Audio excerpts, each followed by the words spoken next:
Hi రైతన్నలారా, ఇదిగోండి urea వెళ్తా అని చెప్పిన కదా 9 గంటలకు.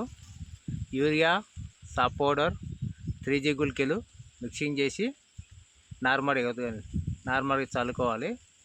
ఒక 5 బంధాలు ఉన్నాయి నార్మడి, మొత్తం మీరు చల్లి వాటర్ రోజు పెట్టాలి. ఉదయం సాయంత్రం, ఉదయం 6 గంటలకు, సాయంత్రం 5 గంటలకు పెట్టాలి.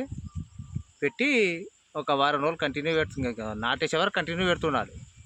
అడకపిండి కూడా నాటేయడానికి తెచ్చుకున్నా. 2 20-20 వాడాలి. అండ్ ఒక 15 కేజీల పొటాష్ కలిపి నాటేసేటప్పుడు వాడుకోవాలి.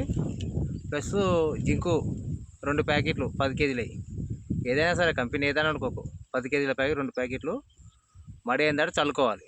చల్లుకున్న తర్వాత 4 రోజులకు నాటేసుకోవాలి. నాటేసేటప్పుడు ఏంటి, ఒక ట్రిక్ చెప్తాం మీకు. పిండి ఉంటుంది కదా, 15 కేజీల పొటాషు 2 20-20 మొత్తం మిక్సింగ్ చేసుకొని ట్రాక్టర్ కుట్టకన్నా ముందు చల్లాలి. చల్లి ట్రాక్టర్ కొట్టించుకోవాలి. ఉదయం 6 గంటలకు వచ్చి మిక్సింగ్ చేసుకొని చల్లుకొని ట్రాక్టర్ కొట్టించుకుంటే ఒక బంధం ట్రై చేయండి. అట్లా చాలా బాగా వస్తుంది. ఒకటే బంధం ట్రై చేయండి. థ్యాంక్స్.